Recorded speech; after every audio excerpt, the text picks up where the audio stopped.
Hello, ladies and gents. Romie Reviews here for a new Romie Reports.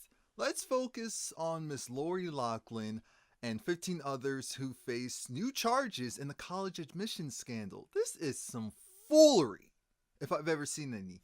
This article is coming from the New York Times. So it's essentially saying that there's 16 parents, involved in the college scandal, and it's more so like at this point, who's going to actually serve time behind bars, because they have a lot of evidence right now. Of course, because due to the celebrity, they're focused on people like Lori Loughlin and their husband Mosimo,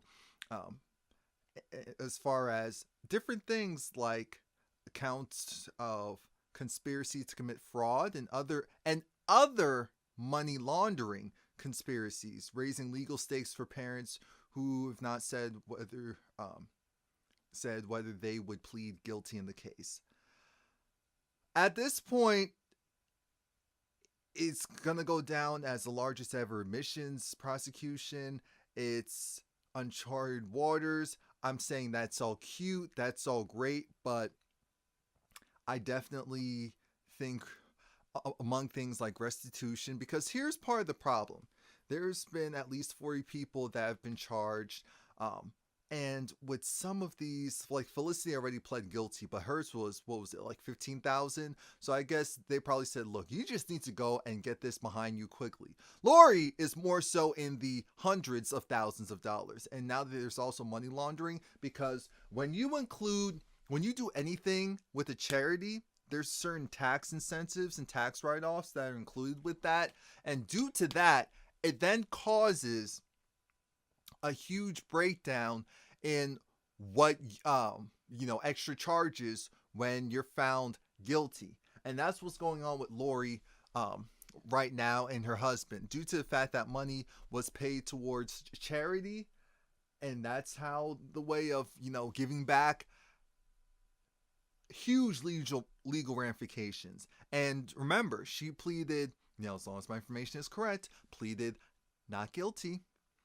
And so that automatically now puts her in a 20-year prison sentence. Again, that doesn't mean that she will get 20 years. It doesn't even guarantee that she'll get prison time. What it does guarantee is that if she's found guilty, which is what they are expecting, she could be royally screwed. Royally screwed. They're not going to go easy on her. How do I feel about it? It's still how I've always felt about it. At the end of the day, I know a lot of people are saying, well, if they had the funds and they had the means to provide for their kids and do for the kids like that, they would do it. I understand, because I feel like it's the world is already unfair, so whatever we can do to help them is what we're going to do. Here's my problem.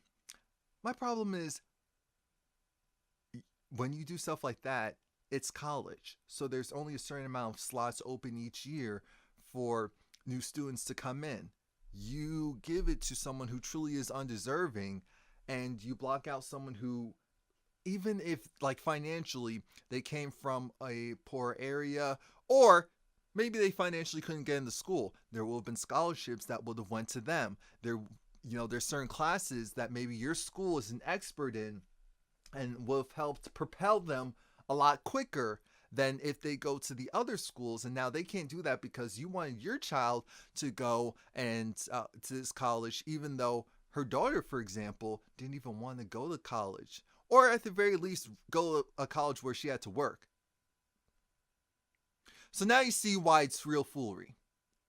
But that's all I have to say on that. Whatever the judge decides, this isn't a case where I'm going to say, oh, that's messed up. No, this is a case of, this is what happens when you do foolery. So that's it. Please like, comment, subscribe. Let me know what you think.